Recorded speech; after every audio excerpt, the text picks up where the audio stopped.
This is the lecture for Judith Shklar's article, The Liberalism of Fear.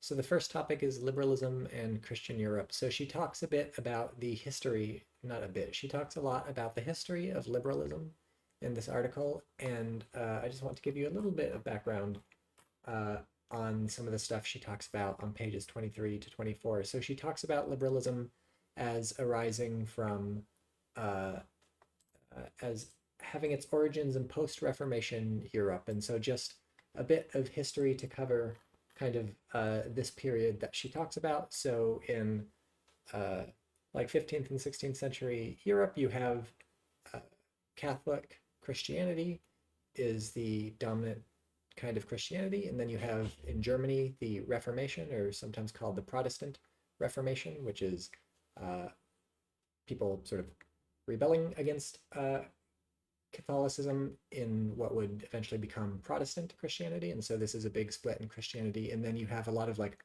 smaller fractions or divisions both before and after this. You know, Protestantism is breaking up into lots of categories, and then Catholicism is already fractured in various ways. So you have all these different Christian sects in Europe, and what you get from this is quite a bit of conflict. So lots and lots of wars being fought, millions and millions of people dying, civilians and soldiers and stuff. And so this is a period of time in Europe where you have these massive wars lasting decades. So there's like the 30 Years' War and the 100 Years' War and stuff like this.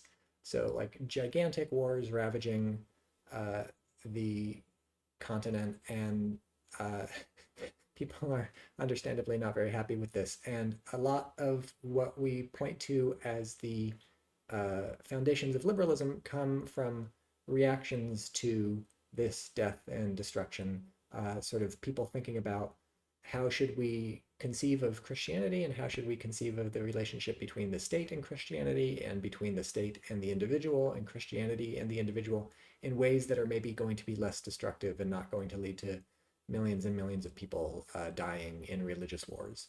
So that's slightly more detail about the history that she's alluding to in this section. The next topic on page 28, she very briefly mentions Isaiah Berlin's negative liberty. And then later she talks about what Berlin calls positive liberty. And she explains Berlin's idea of negative and positive liberty. She says Berlin's negative liberty of not being forced, and positive liberty, which is freedom of one's higher from one's lower self. But just to give a little more background so that you know what she's talking about when she starts talking about this. So Isaiah Berlin has a famous article on negative and positive liberty where he talks about negative liberty as being sort of freedom from things. So you're free from people imposing stuff on you. So negative liberty is like not being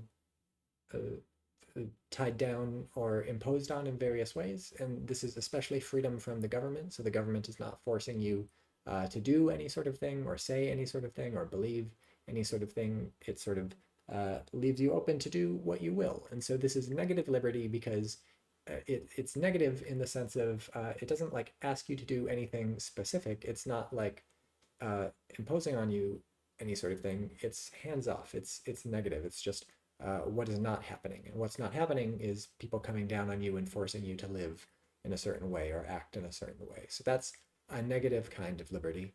And then Berlin contrasted this with positive liberty, which the way Shklar puts it is freedom of one's higher from one's lower self.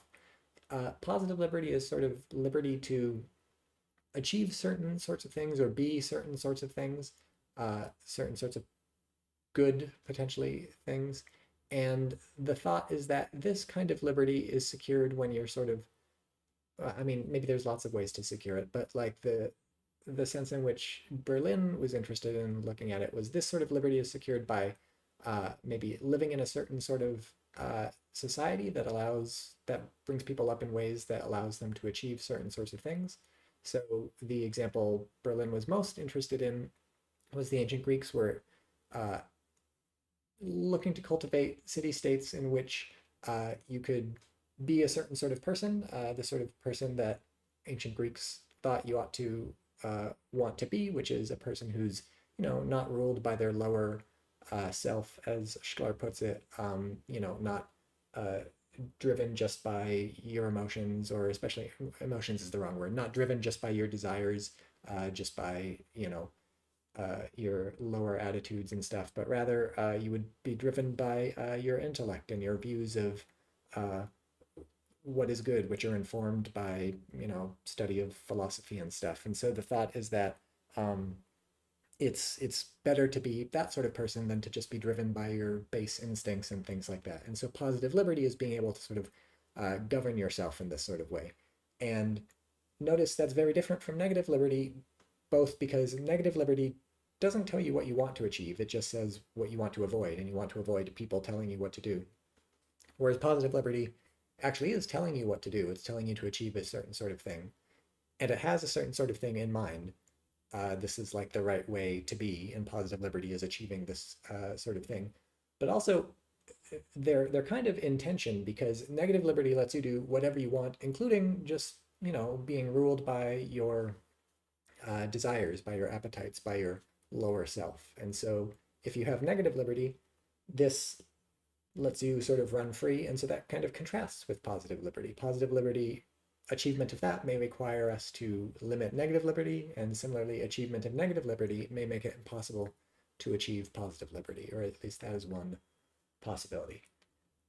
So, I mean, that I mentioned this just because she's very quick about these terms, and she's kind of assuming you know what she's talking about. So that's some more background on these topics. Finally, she uses the phrase summum bonum, and also summum malum on 29. So just so you know what that is, this is Latin for like the highest good, or the greatest good, or the chief good. And it's sort of the central value, or the topmost value, or the crucial value from which all other values follow. And so whether there is such thing as the summum bonum is one question, and then if there is such thing, the next question would be, what is it? And so this was and is a live topic of debate in philosophy, and how that relates to the article you'll find out when you read it, but I just wanted to explain the phrase so that you knew it. And then summum malum is just the highest bad, which is pretty self-explanatory.